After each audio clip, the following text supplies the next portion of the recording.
The UP still hangs on out there, isolated between the cold northernmost Great Lakes. A remote outpost geographically and culturally separate from mainstream America. Writers like Ernest Hemingway, John Volker, Phil Caputo, and Jim Harrison have celebrated mystical healing powers of the peninsula's wilderness. Those who know it say it's God's country.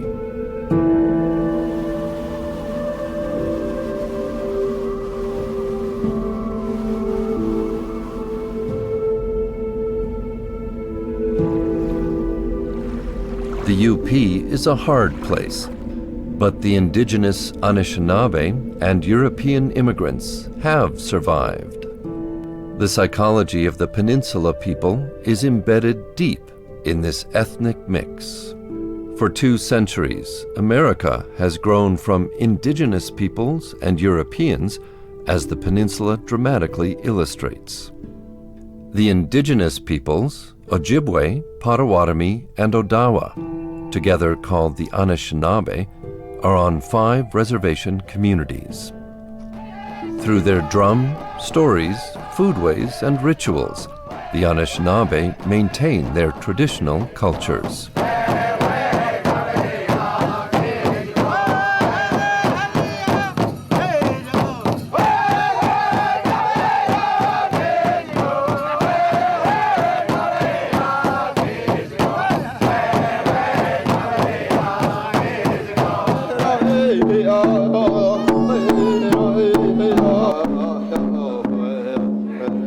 Anishinaabe cultural traditions are still experiencing a revival, but without continued immigration, Old World European traditions are fading. Almost all of Europe blends into her mining towns. In the western counties, the first miners were indigenous people, but in the 1870s, Cornishmen, the expert industrial miners, performed the groundwork for huge copper and iron mines. By 1920, there were 32 languages spoken on the streets of Calumet, that is now only an historic copper mining town. Irish, French Canadians, Italians, and Croatians set up their own immigrant language Catholic parishes.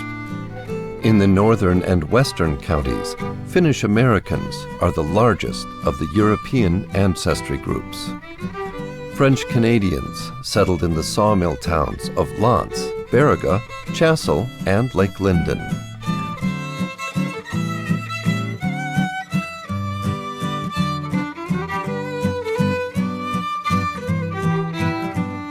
Other ancestry groups include Belgians, Poles and Bohemians, Austrians and Armenians, Greeks, Italians, Danes, Swedes, Germans, Czechs, Croatians, Serbs, Lithuanians, and Montenegrins, Luxembourgers, Slovenians.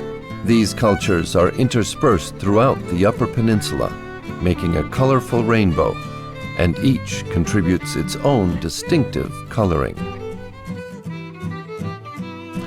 This deep and rich cultural heritage has attracted prominent folklorists from across the nation. Alan Lomax toured the UP in the 1930s, and on what would now be considered primitive equipment, filmed ordinary folks in their own homes and front porches to document ancestral music. In Champion and Baraga, I found French ballad singers who still enjoy a ballad fest that lasted all night.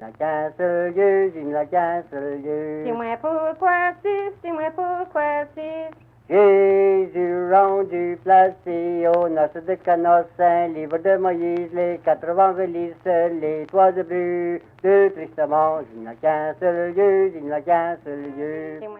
Et je regarde ton cœur aimé, voyons ton portrait. J'ai pendu mon pantalon, et à chaque fois qu'elle y frissonne, voyons mes temps hiver, il passe en calvaire. Oh, voyons les habits de quoi, voyons ces temps. J'ai son ami le pour écran, ce que dire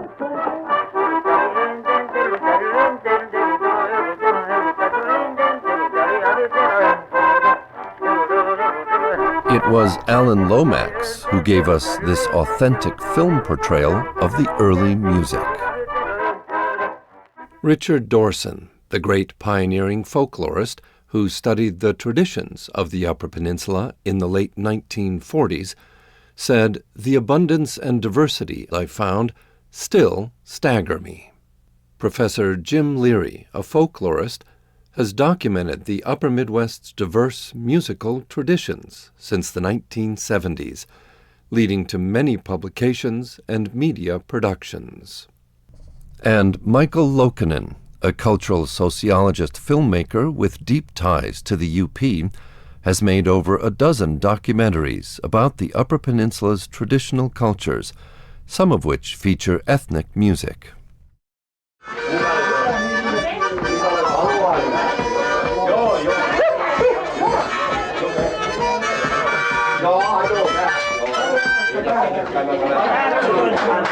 For he's a rough and ready guy, a lumberjack is he.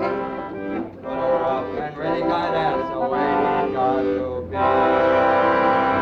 Lumberjack!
Well, in the late 19th century in Finland, the button accordion was being circulated into the country along with new dance tunes from continental Europe.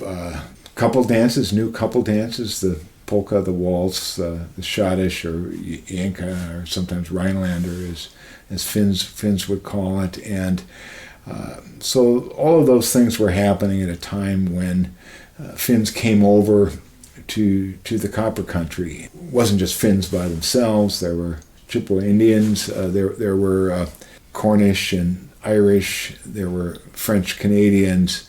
There were Croatians and Slovenians, and there were Italians. And those people all had their music as well. They might have house parties. This especially would happen also in lumber camps when people would be getting together on a Saturday night. You'd have people of different ethnic mixtures bringing together what they knew in common, some kind of step dancing or some kind of a waltz or a polka, one thing or another. And then after a while you get people who intermarry some, and there are all these exchanges of tradition. Then there's music that's coming in from the outside. So by the 20s, there was powerful radio kind of getting out and coming into the area. And oh yeah, Special Joe. Yeah, he used to sing on the radio in the morning. We'll have a musical roundup. We'll have a barrel of fun. For you know you can't go wrong with a good old Western song. And we'll put the blues on the run. That was Special Joe's theme song. Yeah. People here began to listen to kind of the sweet jazz of the era, being exposed to that and playing it or mixing it with some of their local tradition. So there was for example, in the 1930s, there was a barn dance. I think they were called something like Curly Bradley and his Hard Cider Boys. Curly Bradley was a Slovak, and there were a couple of Italians and a couple of Finns in the band dressed as cowboys. You have all of that stuff that's happening. This is an area that in some ways is isolated and is a kind of a unique mixture of whoever it was that came here in different kind of micro locations, but it also is connected to the larger world, and there are areas of that seep in. This is the one tool that my father ever gave me that I think I have almost mastered.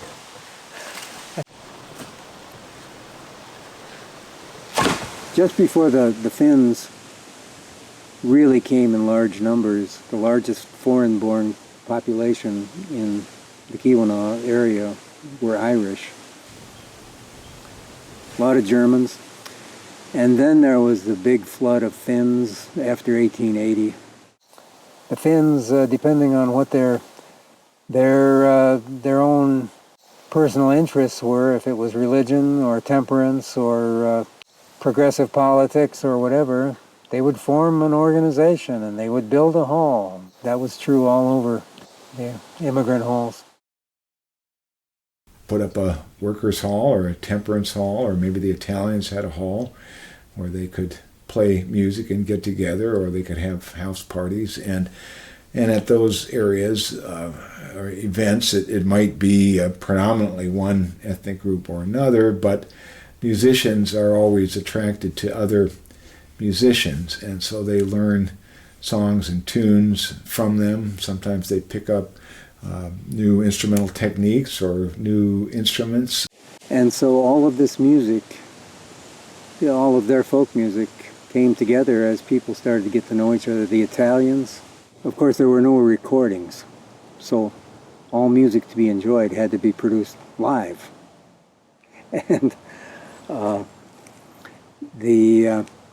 one of the most popular kinds of music was brass band music. Every ethnic lodge had a brass band of one size or another. Of course, there were a lot more men that were coming at first than women. And so there was a lot of competition to gain the attention of the young Finnish women by all of these young Finnish men. A young Finnish fellow in Calumet could not hope to get the attention of a young Finnish woman if he did not have the uniform of his organization's brass band to strut around in.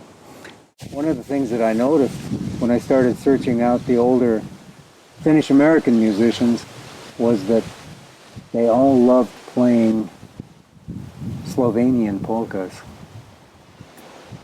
And I also noticed that some of the Slovenian accordion players and even some of the Croatian tamburica players would sometimes attempt to sing a song in Finnish. It became a great mishmash. No matter what your last name was or where it originated, if you were going to play at a wedding reception, you had to be able to play the Slovenian polka Marička Pegla. Oj, Marička Pegla, Pegla, Pegla, Pegla. Oj, Marička Pegla, Pegla, Pegla, Pegla. Oj, Marička Pegla, Pegla, Pegla, Pegla. Oj, Marička Pegla, Selidani Noche. In the bigger cities, where there are these ethnic enclaves, that perhaps there's more of a boundary between the various ethnic communities, and people don't play each other's music all that much. But here, everybody was playing everybody's music. And I think we developed a kind of Upper Michigan style of traditional music. In Hancock, Michigan, there was a really remarkable Finnish-American guy named Rudy Kempa, and he promoted Finnish dances. He collected Finnish 78 RPM records with Finnish-American musicians, and he had a long-standing radio program that went on into the 1970s.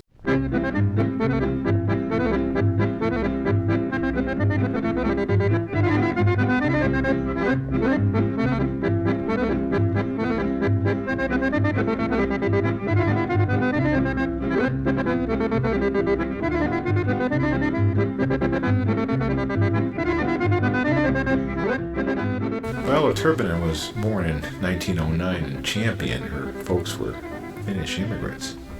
At a young age, she started to play the Kaksriivinen, the two-row button accordion. The piano accordion, by the time she was in her early teens, was sweeping across the country. It offered a lot more possibilities for a player because you could play in any keys.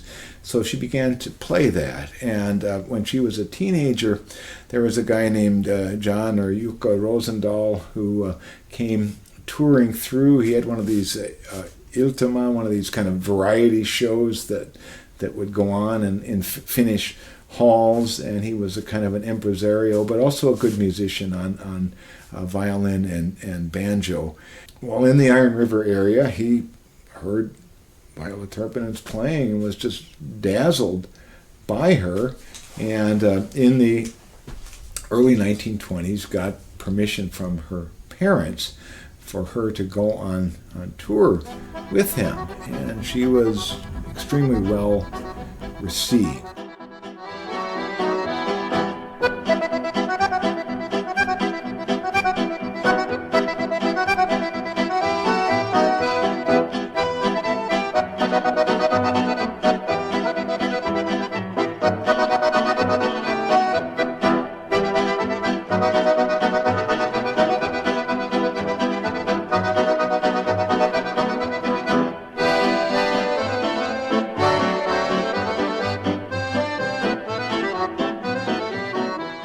In 1979, when I started to do the work, she'd been dead for 20 years, but people were full of memories for her.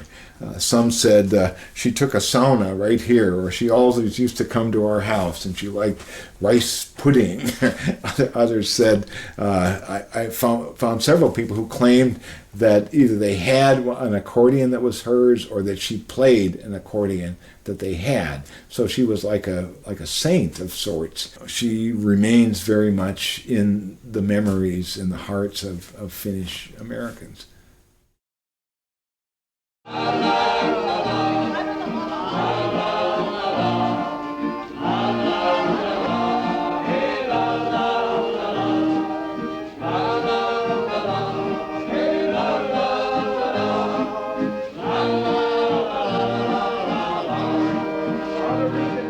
Art was definitely a man of the people, someone who worked in the woods, ran a little tavern, piano, accordion player. If people wanted to hear some music, he'd come around from behind the bar and play a few tunes. For working people, Sunday afternoons is the time for sociability. It's because when you were at his place, it wasn't like being in a concert venue. It was like being in someone's home. There was all of this kind of direct interaction and teasing back and forth, and a lot of stuff that you might call natural. He was very integrated into his community. Polkas, shadishes, radicals, I always feature them and enjoy playing them, and it still gives me pleasure to play them, and so that's the way it's been all through my life. So I have 3 students that have been with me for a number of years now, going on the 4th year, and hopefully they'll stay with it and carry on the Finnish polkas, shadishes, and radikas that I enjoy playing. And that seems like it's coming back pretty strong again, and I've survived 50 years of this kind of music, and I'm sure that it'll stay around for some time from now on.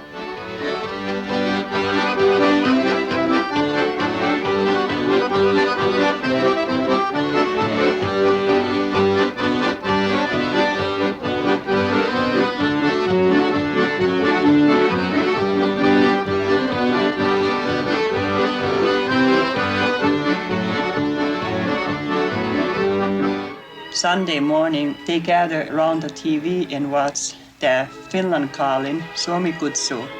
This is Finland Calling, America's only Finnish language program, featuring the sights and sounds of Finland, including a Finnish devotional. Here's the host of Finland Calling, Carl Pellenpää. Probably no one did more to promote Finnish immigrant folk dance music than Carl Pellenpää, who broadcasted on his weekly TV program, Suomi kutsuu, Finland Calling. Carl organized dances in Finnish towns throughout the UP, where he video recorded music and dancing and played it on his TV program. He set a world record for the longest-running TV variety show hosted by the same person. 53 years, every Sunday from 1962 to 2015.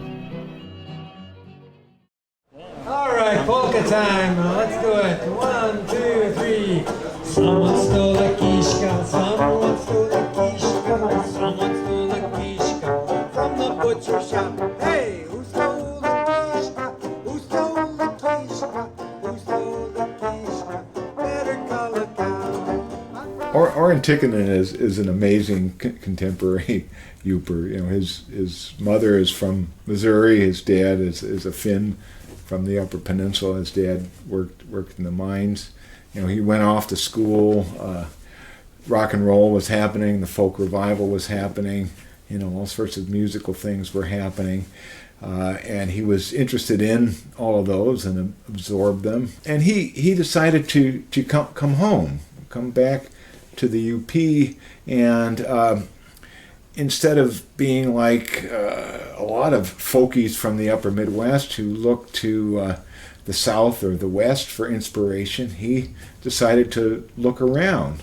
And what Oren has done then is to band together with other folks in the region who were interested in sustaining elements of the old-time music, but also doing it in new ways, sometimes doing newer songs, and he's done a good deal more than that. But he more than any other person has been the driving force in sustaining and being a kind of an anchor for and a resource for Finnish American music in the UP.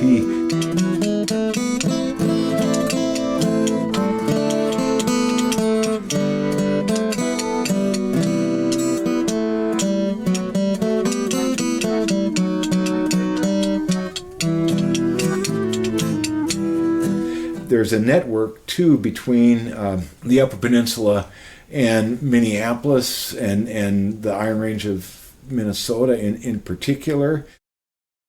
We should mention the Kisaret Finnish dancers. Oh, yes. Al had become the accordionist for that group in the Twin Cities, but then when Dennis came along... And then out of playing for the Kisaret, we started doing, still continued doing parties and playing music together, and then the band began to form, and eventually Ralph Puttila joined us, and then we had a string bass player named Margaret, and Oren would make it when he could. I can remember the first time I got up and played with those guys was when they were still called the Keskilen and Pelimani, the Midwestern Players.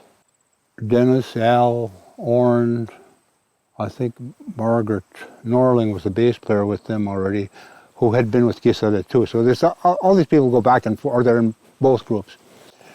And Oren says, "Hey, Tutla, you got your mandolin, get up here." Wow, he's asking me to play on stage with these guys. So.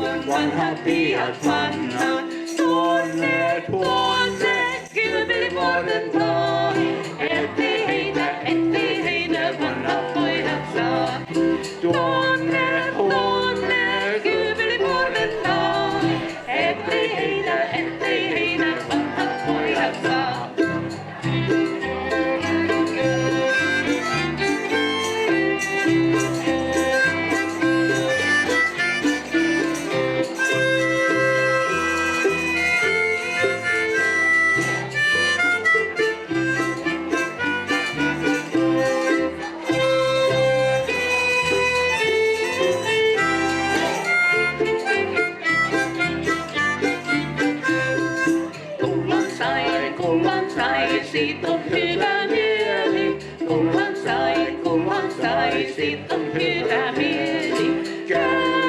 Käy, kanssani tanssimaan. Ei nyt kestä, ihan paikallaan. Käy, kanssani tanssimaan. Ei nyt kestä, ihan paikallaan.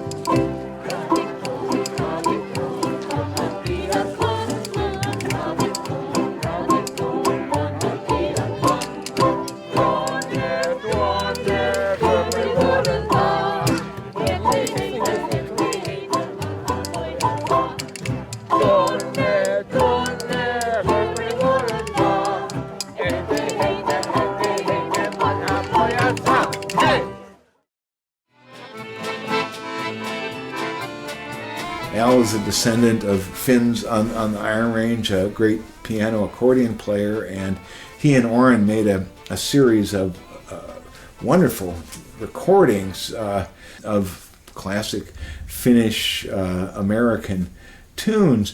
I ran into an old friend from Michigan State University, a guy from the Virgin Islands. Just met him on the street. He said, "Oren Tikkanen." I said, "Evans Harrigan." And we started visiting back and forth, and then one night in 1970 he said, "Come on over Saturday night and bring your guitar. I've got a special treat for you." He wouldn't tell me what it was. And the treat was his boss, a guy named Al Recco, who played the accordion and sang in Finnish. And we started playing together, and as you know, we're still doing that. And it just sounded right. My dad was a bartender. He bought an accordion from one of the customers and brought it home. He says, "Well, you can read music now. Teach yourself the accordion." So I did. You did. And that's where it started for me. Yeah. Dennis Holme moved to the Twin Cities about that time and started having these wonderful house parties where Al and Dennis would bring their accordions and they would say, "We need Oren on guitar." And we would have some times there. 3401 Park Avenue South. Yeah, I'm very fortunate that a couple old pals of mine from the Twin Cities, I've been to Finland with them a number of times playing music. I've been all over North America playing music with them. Al Recco on the accordion and Dennis Holme.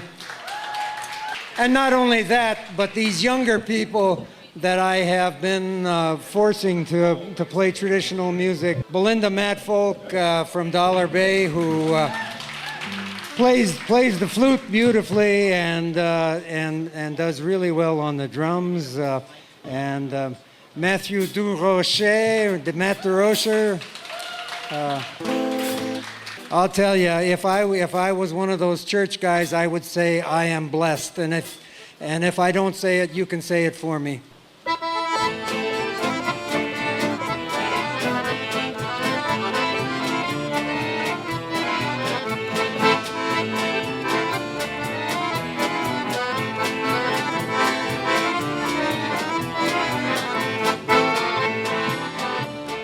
I cannot overestimate the importance of Al Borreco in my life. He's just had an enormous influence on me. He's one of the sweetest people I've ever met in my life. He's virtually unflappable and has dealt with all kinds of hardship in his life. This is one of the songs that I learned from him. I learned an awful lot from him, and then what I do is I turn around and I make these other guys learn it. 1, 2, 1, 2. Talvella talvella markkinoilla ja kesällä Tampereella. Talvella talvella markkinoilla ja kesällä Tampereella. Eileni soitteli Saksan koska elämäni kannellen. Eileni soitteli Saksan koska elämäni kannellen.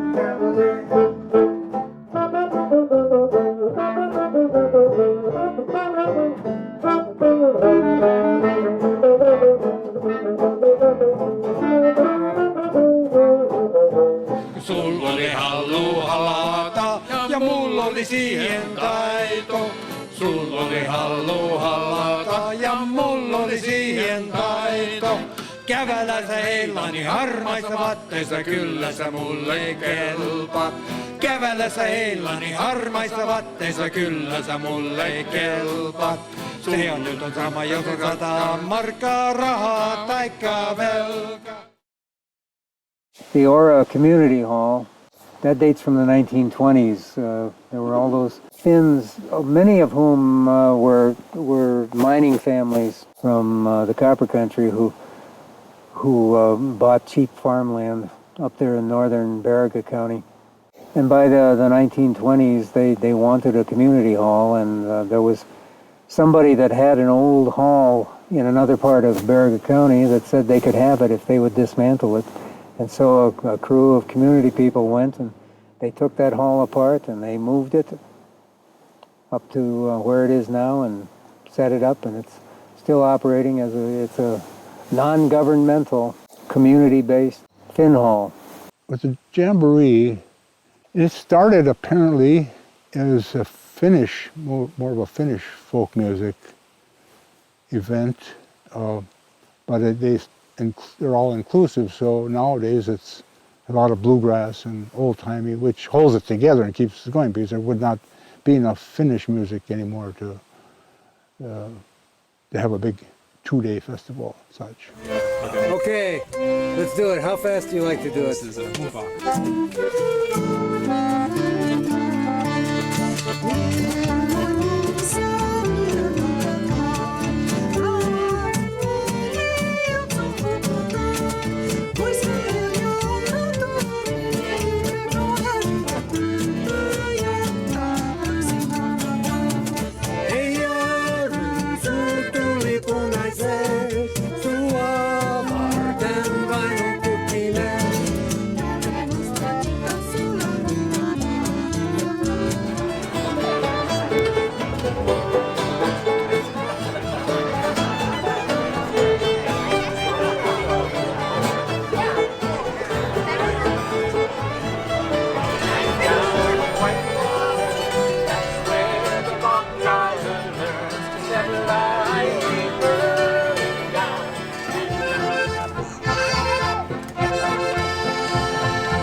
The Finns tend to be a very ceremonial people. They take things with a lot of seriousness and dignity, unlike we American Finns and Creoles. That's what I refer to all of us as, is Yooper Creoles. 3 of us are half Finnish and half something else. Nordine is half Scottish and half Norwegian. And so we are a Creole band, northern version. side up, not upside down. Get off the couch and see if you have what it takes. If you want some winter fun, you gotta have snowflakes. Don't be a sour Yooper. Get out your snow scoop and see what Hagee the names for you and me. This 15 years, it's been wonderful to have a couple of musical comrades like Bob Nordine and John Munson to play all kinds of music with. I thought I knew a lot about these songs, but learned a lot from Oren. Happy to perform with him. Oren is our musicologist and has put me in touch with my heredity. You know, when my mother went to school, first day of school, she spoke not a word of English. And my dad had no linguistic aptitude, neither do I apparently. But it's nice to, know that at least someone is carrying it on. Us three old guys, we've really stuck together for 15 years now, and we are all really getting up there in age. But my hope is that we can keep this going for a long time more. The more I push them, the more I get that older copper country, Finnish and other ethnic music coming in there. We play not only do we play Osa Poika, Onni Poika, and Lukarin Heikki polka and those Finnish things, but I've got them playing Omari, old Italian immigrant waltz, and got them playing Mariska Pegla, and I think it's great.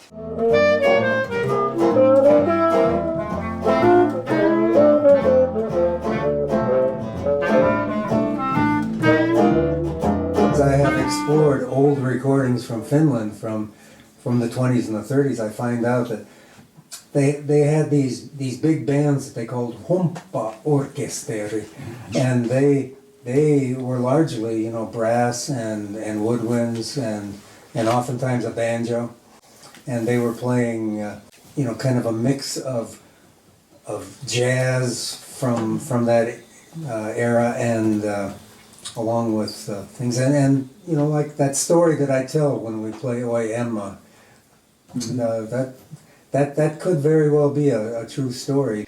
I want you to pretend that it's 1928 and a ship has docked at Kotka in Finland, and there is a band on the ship, and some of the musicians had gone ashore for the evening, and a couple of these horn players, guys from New Orleans, didn't make it back before the ship departed.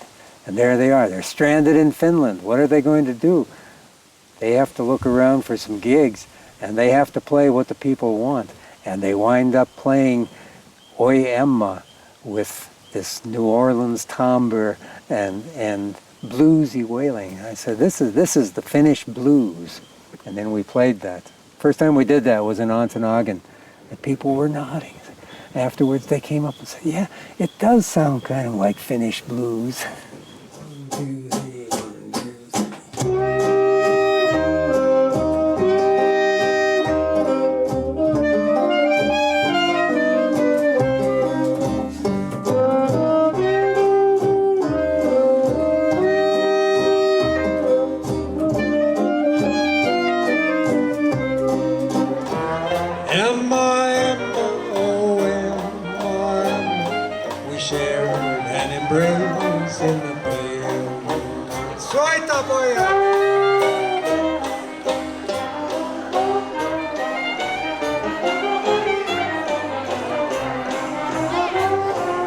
And unfortunately, in my generation of Finnish Americans in the copper country, there aren't very many accordion players.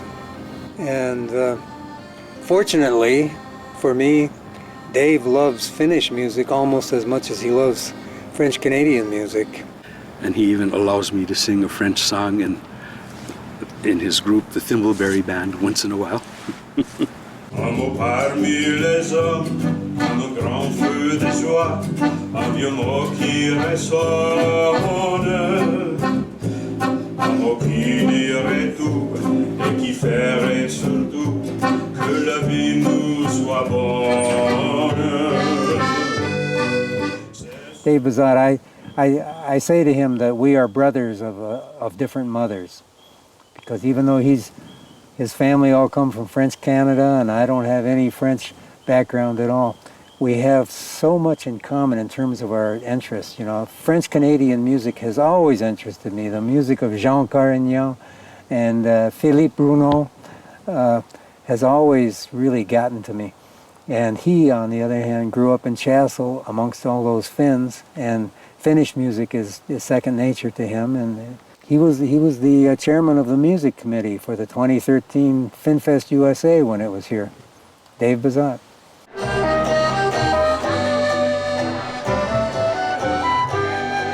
Les souvenirs de nos 20 ans sont de jolis papillons blancs qui nous apportent sur leurs ailes de passer de tendres nouvelles.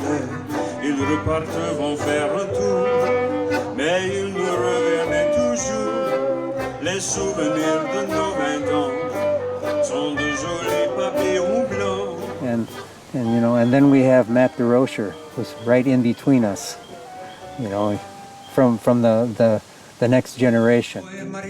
Matt is half Finnish and half French Canadian. You know, when Matt's mother was in hospice and was passing away, you know, we told Matt's father that Dave and I consider ourselves to be honorary uncles of Matt, because we represent both ethnic sides, and also because we have this musical closeness with him.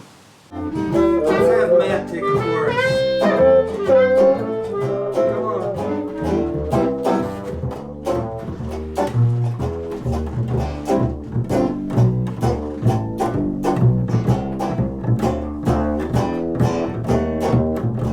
Over the 14 and a half years that I've known him, he has returned to school, finished a bachelor's degree in English, gone and lived in Japan for 2.5, 3 years with his wife, finished a master's degree in archaeology at Michigan Tech, and meanwhile deepened his interest in woodworking, instrument building. He got really interested in the ancient Finnish bowed lyre called the johikko, and has built a couple of those. And he plays in the Thimbleberry Band and the Backroom Boys Jazz Band. And he still plays electric bass guitar with Cheap Therapy and a number of other situations. Very talented. He's a writer and a poet, and another generation of Upper Michigan Finnish American Creole Renaissance people. It was one of those things where I did not expect that I would really engage and enjoy something like this. But man, it's right in my heart. It's a part of my body. Heat up your sauna with wood that is dry. The old folks say popple is good, but you can use maple or hemlock or pine. It all makes good sauna wood. And then when the rocks have some heat, well, put yourself on the top seat. Wrap your troubles in steam and steam your troubles away. Da, da, da. Steam your troubles away.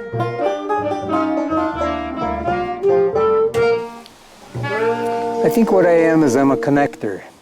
I'm a connector. There are a lot of connections that run through me, and I think both in my career as a clinical social worker and And in my musical experience, I've probably been most valuable making connections.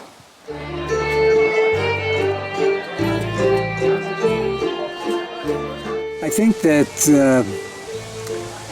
that there's a kind of communication that goes on between the musicians and the dancers that you don't find in any other setting. It's kind of a spiritual thing because there's a kind of communion that goes on. I think that in other cultures, dancing is seen as a spiritual practice because it integrates the mind and the body. And I know that it may sound strange, but I think that playing old-time dance music in a dance hall for enthusiastic dancers creates a kind of spiritual community. We have not rehearsed this, so don't hold us to it. 1, 2, ready, go. We need dancers. We need lots of dancers.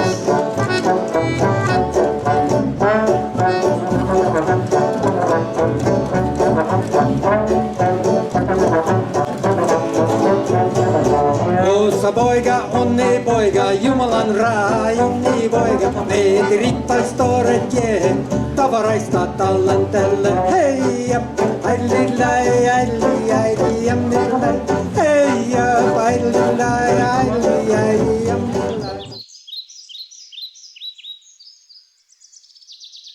Well, I've known Oren since I was a young woman, a teenager, I guess.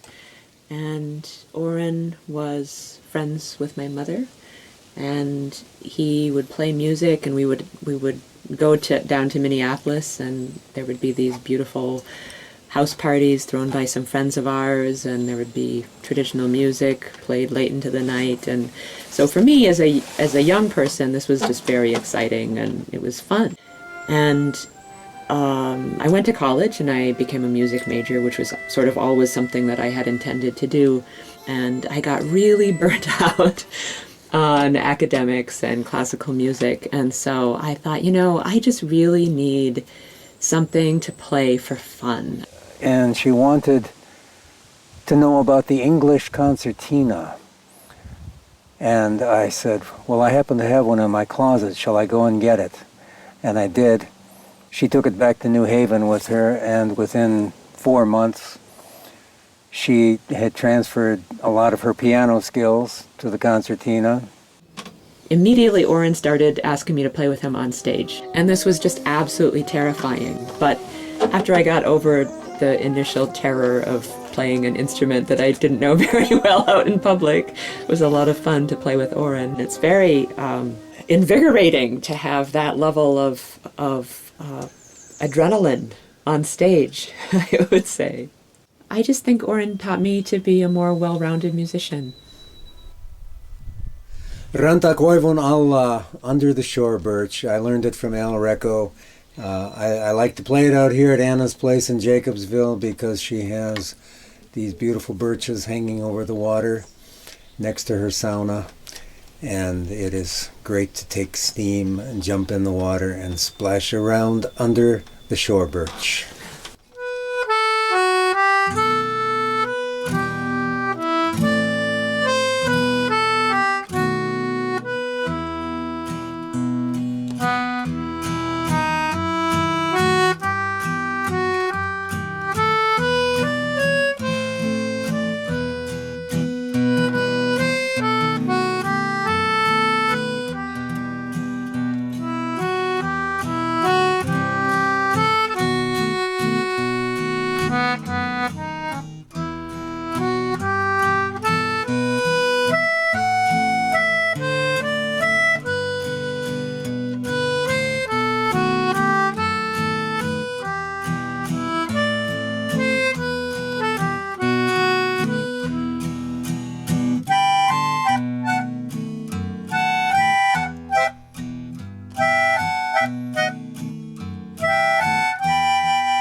Okay, so let's pretend that it's beautiful outside. It's summer, there's a nice warm breeze, there's no bugs, the sun is shining, it's about 75 degrees, and you're at the park with a carousel, you know, the Gefeston's carousel maybe in the Twin Cities.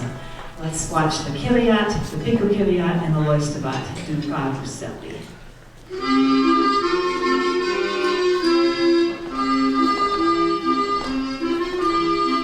We're in our 16th year now with the Kiviat dancers, and we actually have 3 groups. We have the Loistavat, who are the older preteen and teen kids, and then the Kiviat, who are the upper elementary age kids, and then we have a Piku Kiviat, the little Finnish dancers who meet just a few times during the year. And it's all about that girl named Marie who is working and then crying and then dancing. Are we ready? Oi, Marichka Pegla! 2, ready, go! Oi, Marichka Pegla, Pegla, Pegla, Pegla. Oi, Marichka Pegla, Pegla, Pegla, Pegla. Oi, Marichka Pegla, Pegla, Pegla, Pegla. Oi, Marichka Pegla, Selidani Noche.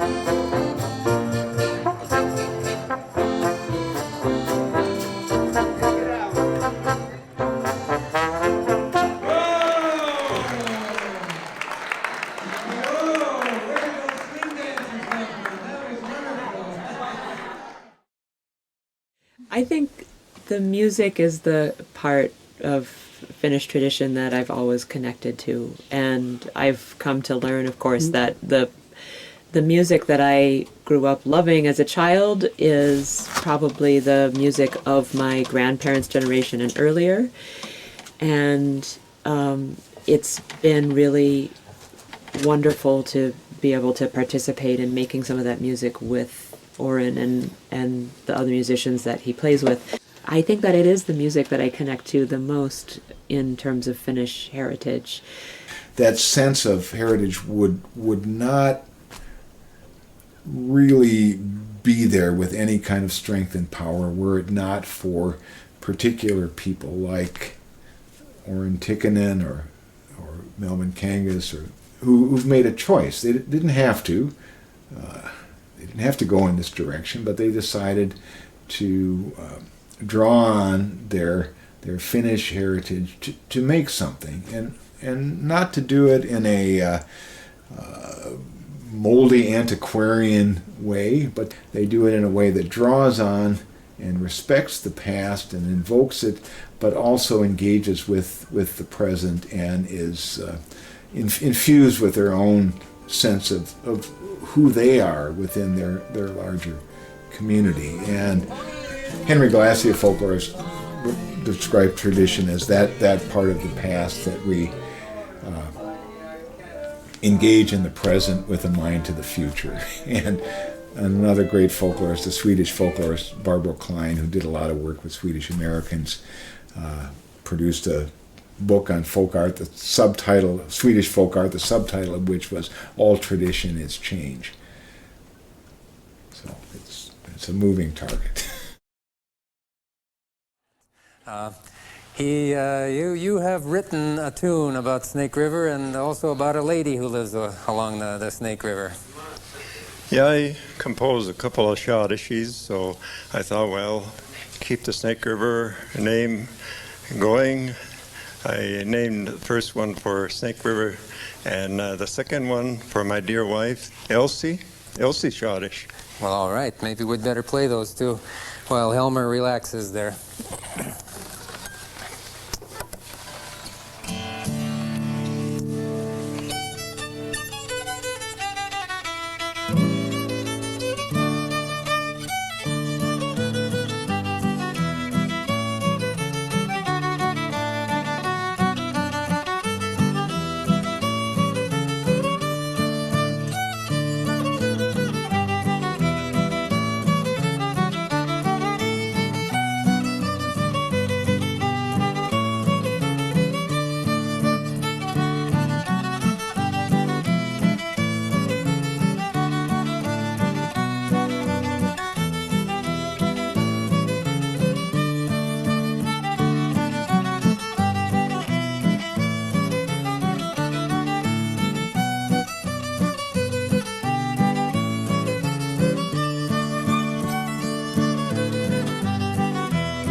Thank you.